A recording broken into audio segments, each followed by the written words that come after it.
Ready? Hello, Gravitrons. I'm more gravity. Let's play chess. We're going to play game in 10 minutes per side per game as our time control. It's a little bit slower than Blitz chess. Let's see what happens.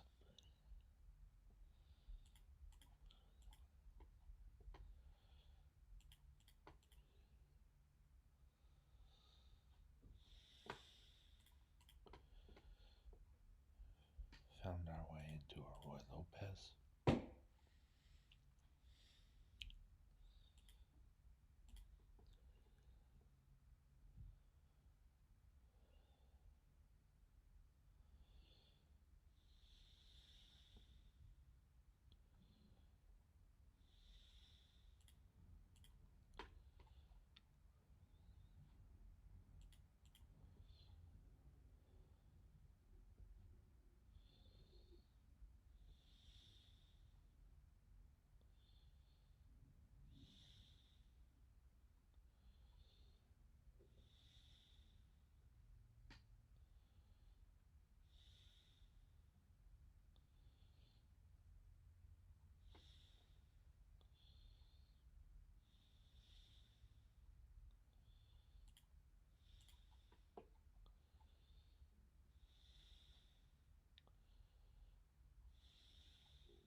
Black has some serious problems with his f6 knight here.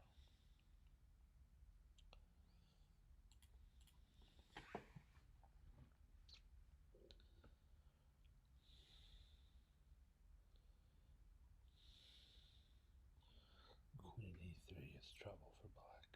Let's see if my opponent finds it. There it is.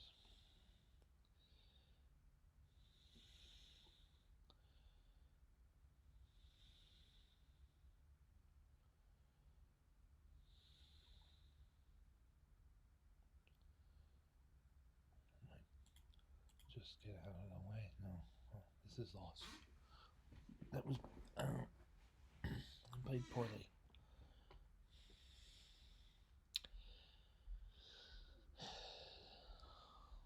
What are we gonna do here?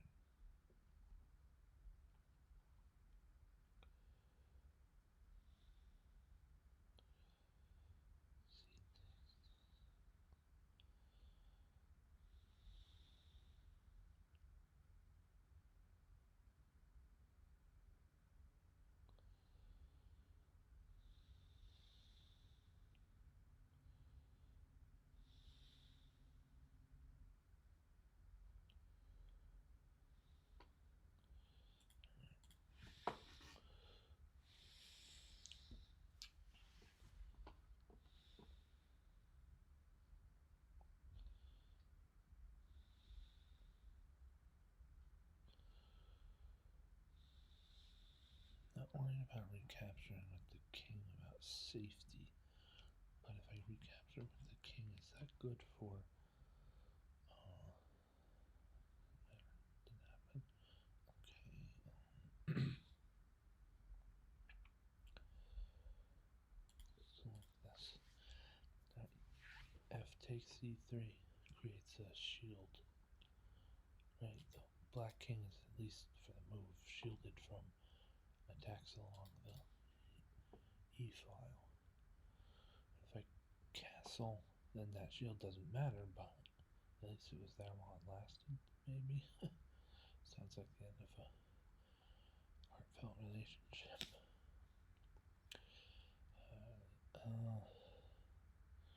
Realistically, the thing here to do is probably develop my c8 bishop. e6 looks good, but then d5 forks the two minor pieces. So I think I might play knight to e4 as a way of restricting white's knight. If he wants to trade on c3, then yeah, that's probably just about even, but not too much to worry about. Bishop to d7 looks good, but after knight e5, that bishop's being attacked, and I'm not feeling all that great about the chances of black to hold on to the knight at c6. So we play bishop to b7, where it's on a potentially strong. Well, there goes. What could I have done there? Yeah, so it was a move earlier. It's a mistake. Oh well. I found that it's not the thing to do to resign quite yet in a game like this.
I'll move to blitz games.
Okay.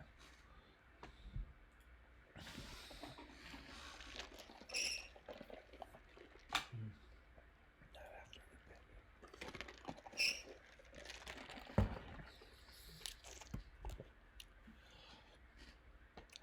I might review this game right now. I mean, as you saw, it was an early attack that succeeded. Beyond that, what else do I have to say? Crushing. I also want to know if I missed anything before the successful part of the attack. After the successful part of the attack, I'm pretty sure I already have my noggin is well acquainted with what occurred. Alright, let's try another 5-minute game.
There's a few crazy lines to calculate from here.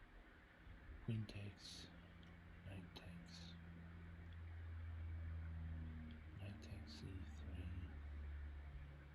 g takes h6, so okay. And e3 takes d1, h6 takes g7. Okay.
chessboard.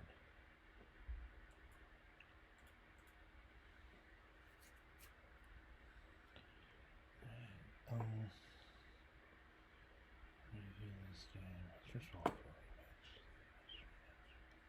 That didn't quite happen. It's a complicated game opponent again. I clawed my way back into that game.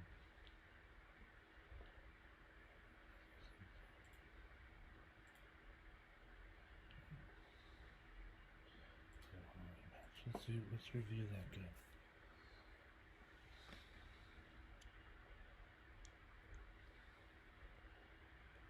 I think with time that's probably a problem. Let's see what the computer says.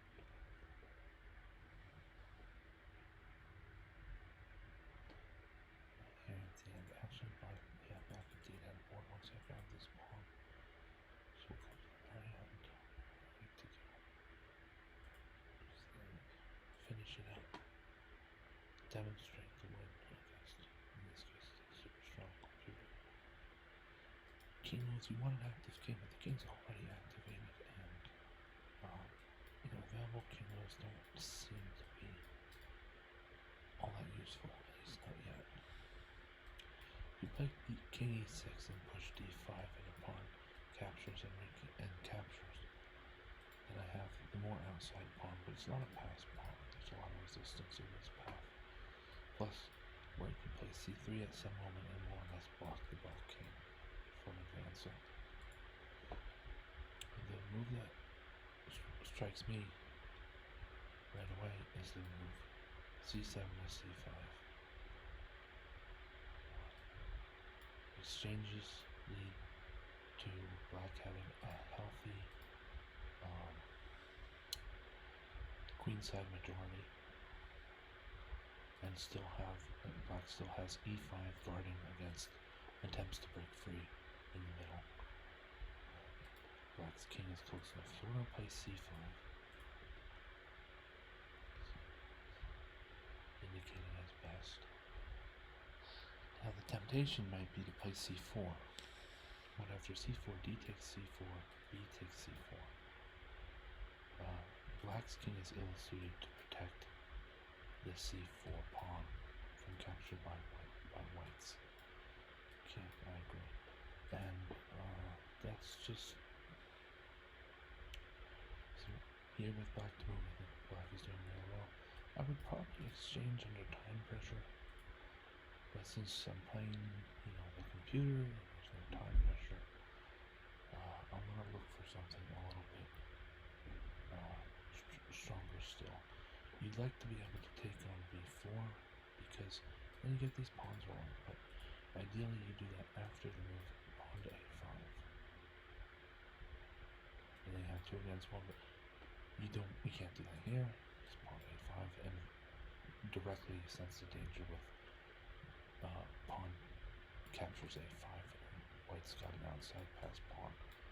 1, 2, 3 moves to promotion. I think the black king isn't even just barely in time to stop it, which means white can keep that pawn as a threat on a5, and black's king has to constantly guard against that threat. King can't follow, for instance, even just f6 to try to get around and attack things from the side here.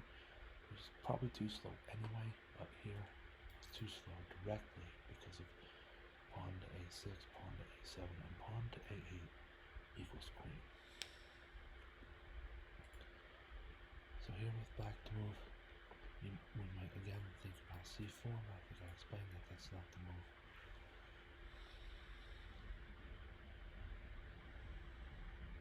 I think it's a king move. It's a king's turn. A move like e6 and then pushing d6, and getting more into the action than white's king, while also being smart about the c5 pawn. We're going forward e6 upon c5, right? And then pushing to d4 when there's a pawn on c5. White is now at a loss for how to protect the c5 pawn. 1, 2, maybe a little closer than I thought, but I think will black get there first? Maybe not. Let's try that. Let's try that. This is not the move I would normally play. I'll show you. We're gonna try this anyway.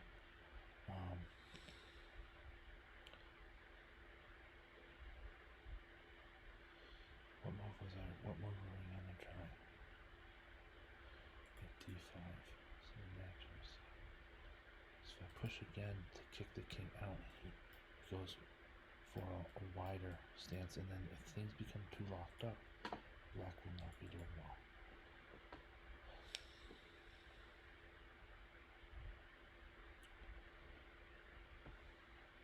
Let's try king e6. I think is the best move. This is how I would normally play this. Let the decoy be a decoy.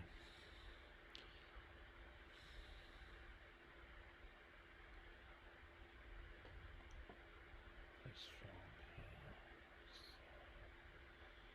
I'm gonna hold on to this pawn for now.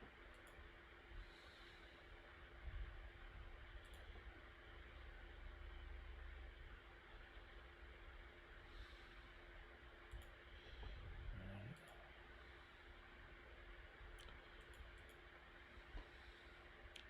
What was the... See here, the issue is...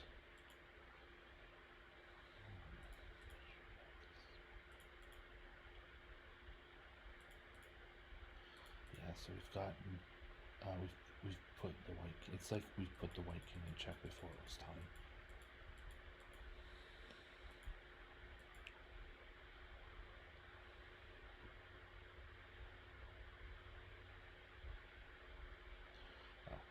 Yes, most definitely. A5, without question. Now we can go board.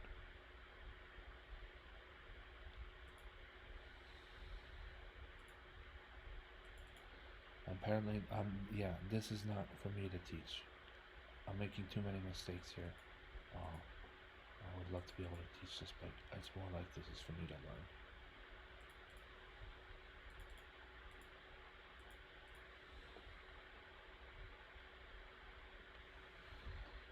So the idea is that these pawns form...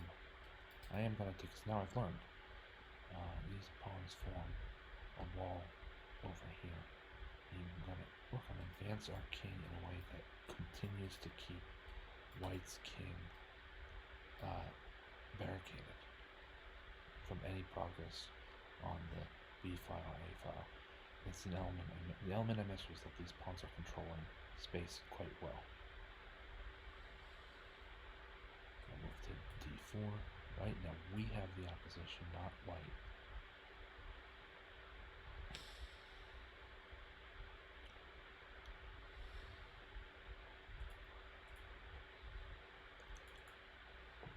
Just repeat the same idea.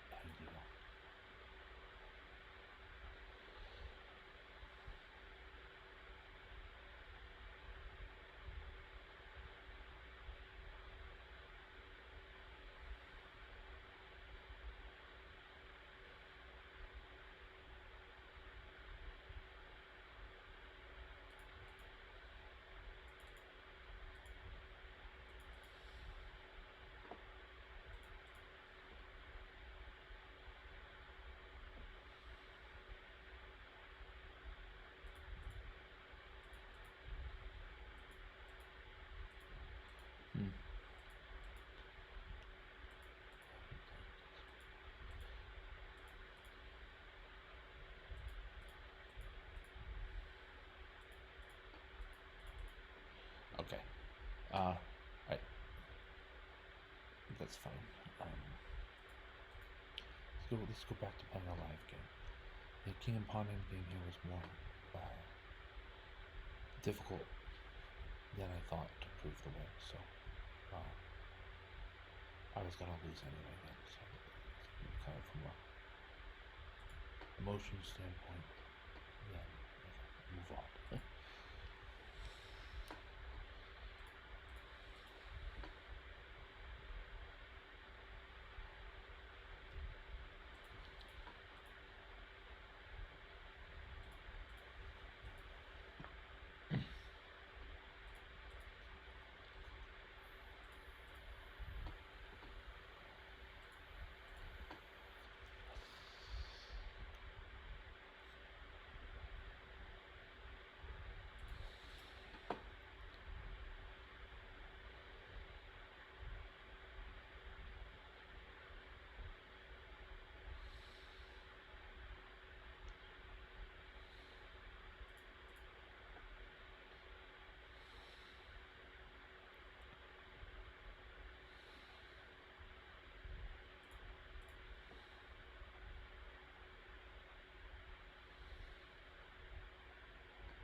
I'm gonna review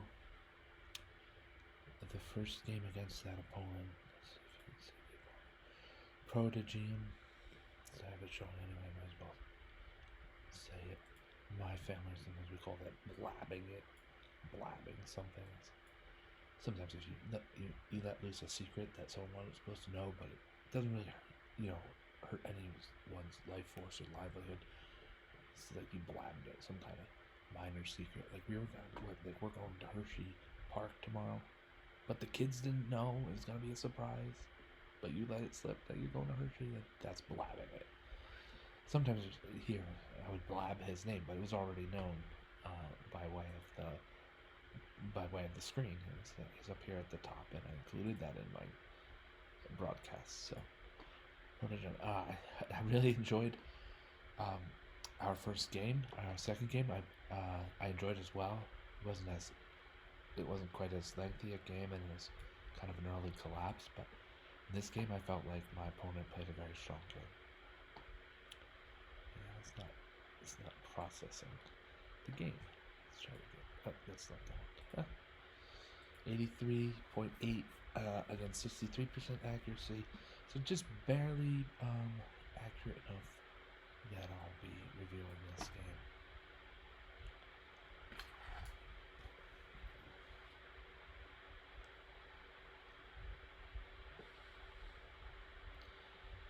Alright, we see that this game it wasn't a bad game. It had some quality to it.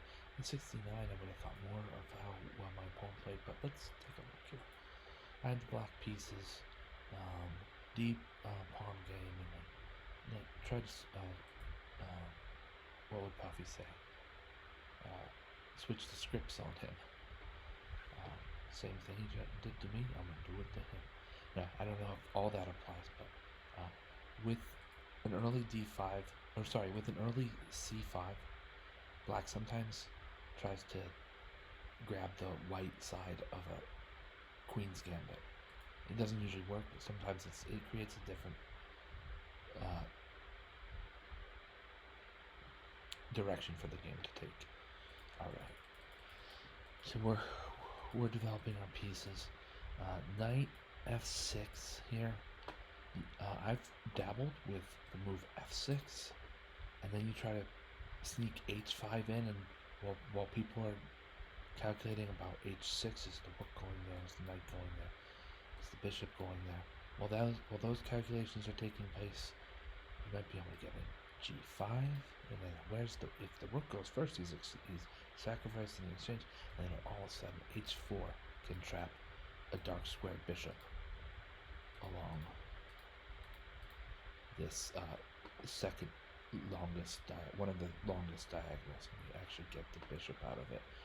It usually costs you 2 pawns and a wide open attack, often to your king from checks on H5. So for that reason, I played a little more even-handedly the move knight to F6, blocking in this F pawn.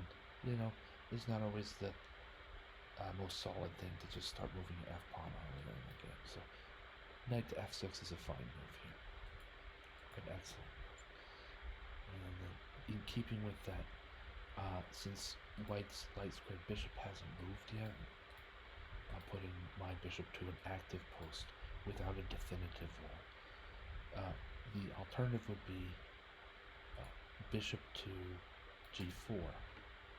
And then white gets to, without wasting tempo, play bishop to E2. I feel like, where's my pen? That kind of stuff.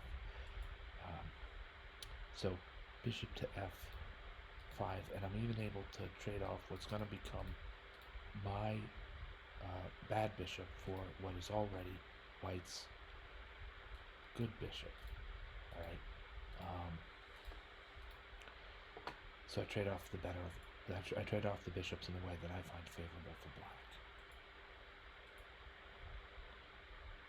He captures with the queen is the only good move, and then knight to E4, a real strong outpost in the center of the board. It's not an amazing outpost because this knight can be booted off by either the f-pawn moving to f3 or in some form or another an attack by white's f3 knight, just trading off a strong piece for what is an okay piece or a good piece. But you don't want this outpost on e4 to last very long if you're white. I thought, well, white's figuring that out. I'm going to get my development and castling underway. White beat me to the punch with knight to d2. He's going to figure this out right away, and so now we're in the action. Queen a5 to affect the pin, to create a pin. EFF ECT, a smooth operator, operated correctly. EFF ECT, a smooth operator operated correctly. EFF ECT, a smooth operator operated correctly. Now that we got that out of the way, I decided to play f5 here. Just the f5, yeah, moving towards the sweet center, controlling some of the sweet center, and also I'm giving white the possibility of making a bad move. Very, here white might be, whatever black's move may be, is thinking about knight takes e4, right? Because you're not going to take with the queen here, and this outpost just can't stand forever. So the idea is knight takes e4. I played f5. It's a little bit of a trap hidden in here, but we're striking at the center. Black's king is not worried about checks along this small diagonal from h5 to e8. We're making the move pawn to f5. 10 moves in this. Because knight takes e4 will be countered by f takes e4, and then the pin is on. We've exchanged knights, so that's equal, but either the queen moves and the knight is gone, or the knight moves and the queen is gone. Alright, so we're giving our opponent an opportunity to make a mistake. Strong move. Knight to b3 is strong here for white. But look what f5 has done. Alright, moments ago we were about to lose our outpost. Then we introduced up f5. White moves out of that move and decides not to trade knights right away. Now he's got to lose piece, almost lose piece. On b3 the knight is almost loose. He's protected by the queen, the most mobile and powerful piece on the board. So this is now a target for black to aim at. Not right now.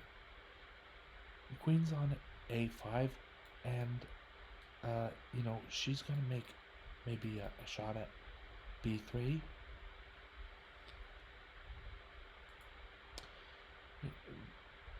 Knight b6, or queen b6. Black's queen has to hold. Look here. Knight takes d2, and it has to be knight takes d2, or else the knight at b3 hangs.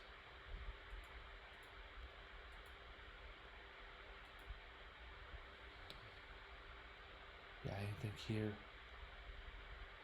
I think this was an inaccuracy, and black almost has a forcing win.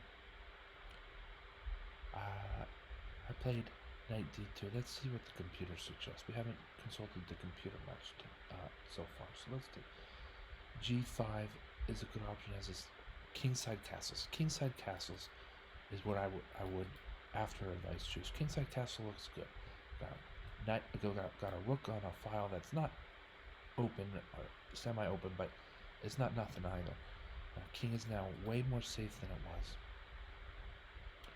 And the alternative, pawn to g5, and we're almost trapping in the knight from h4. Well, he's going to backpedal, wasting initiative, wasting 2 tempos. Wasting 2 tempos of initiative. So he's controlled by black, and this blocked, and this is the only free square available.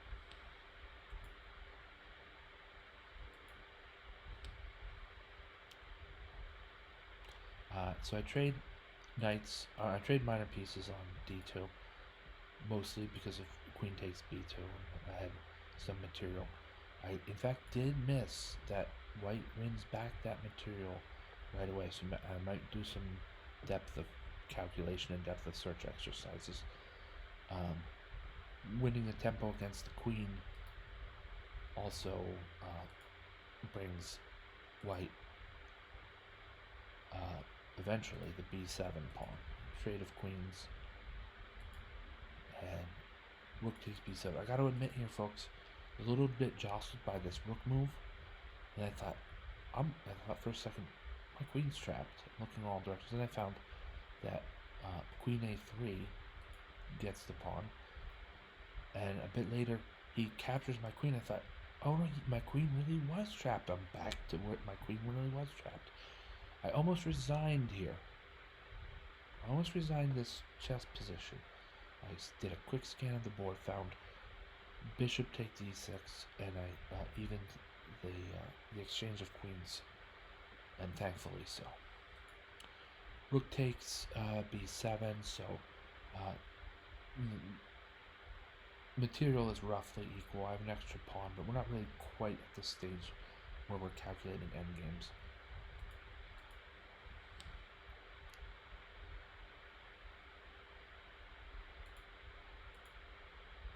Finally get my castle in on move 19. I'm glad to exchange pieces and try to keep my my advantage. What did I say? What happened here?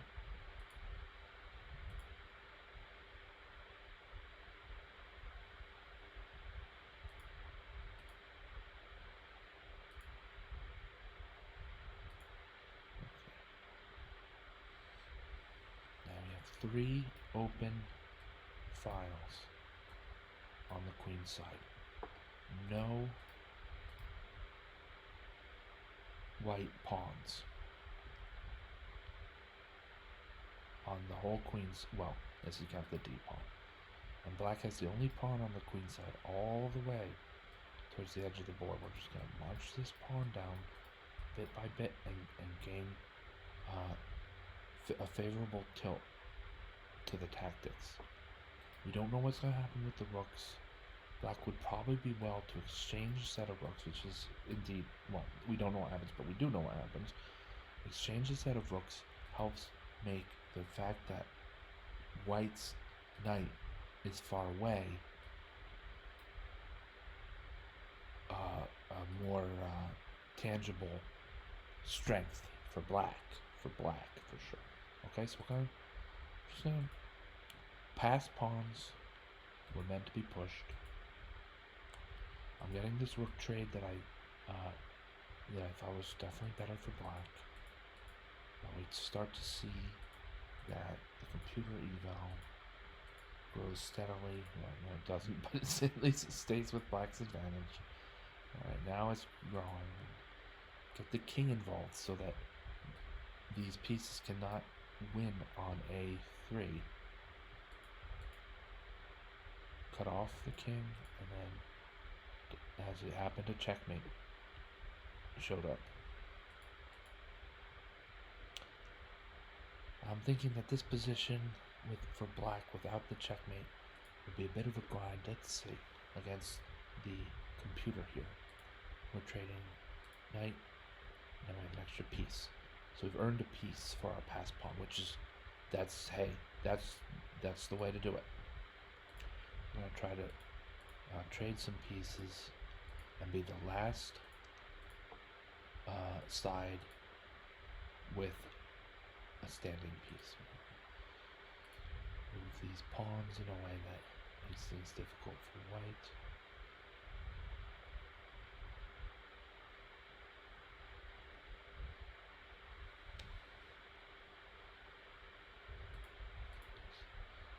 I can budge my king in there. I can't quite. Can I post for the knight to make this a little bit stranger for my opponent. Let's put this here.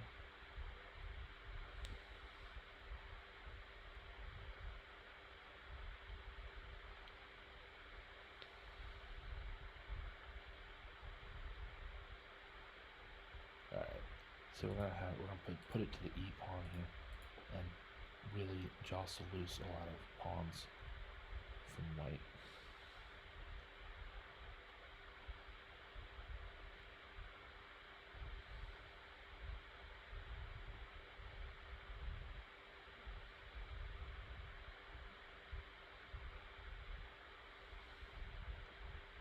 Civilization Revolution. I played it on the Xbox 360.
It's a great game.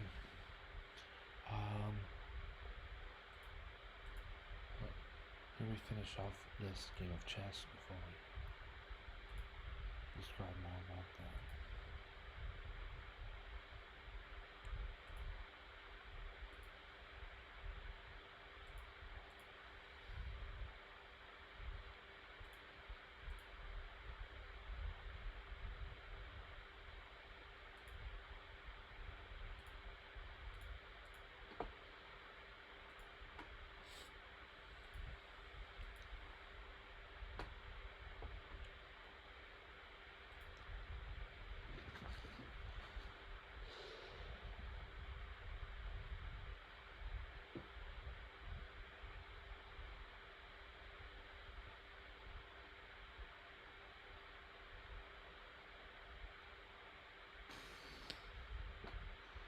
Okay.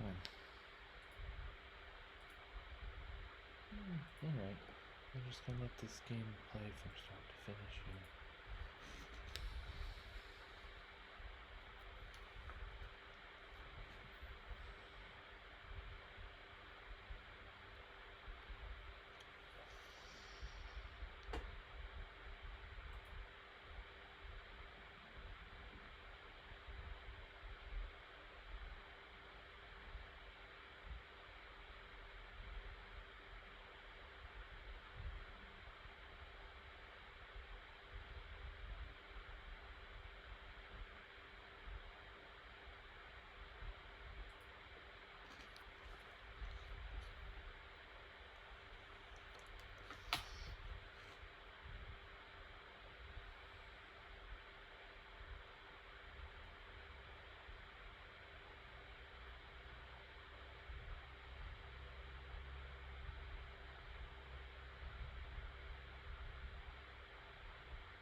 This is a different.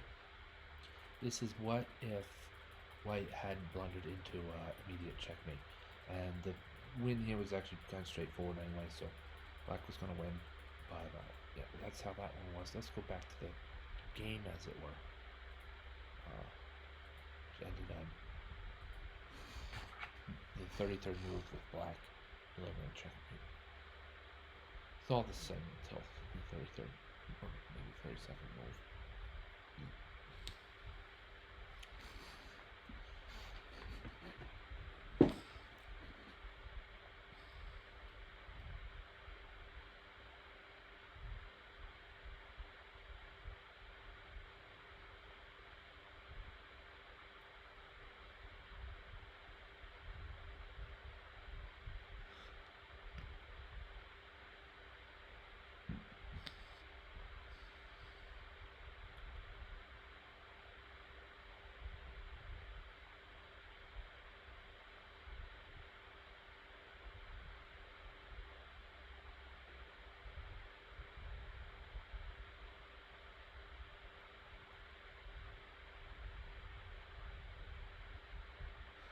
Key ingredient here was the active king. Allowed me to free up the rook here, move to b8, and then the checkmate come as a result of it. Alright. Thank you so much for watching. I'm More Gravity. Have a great night.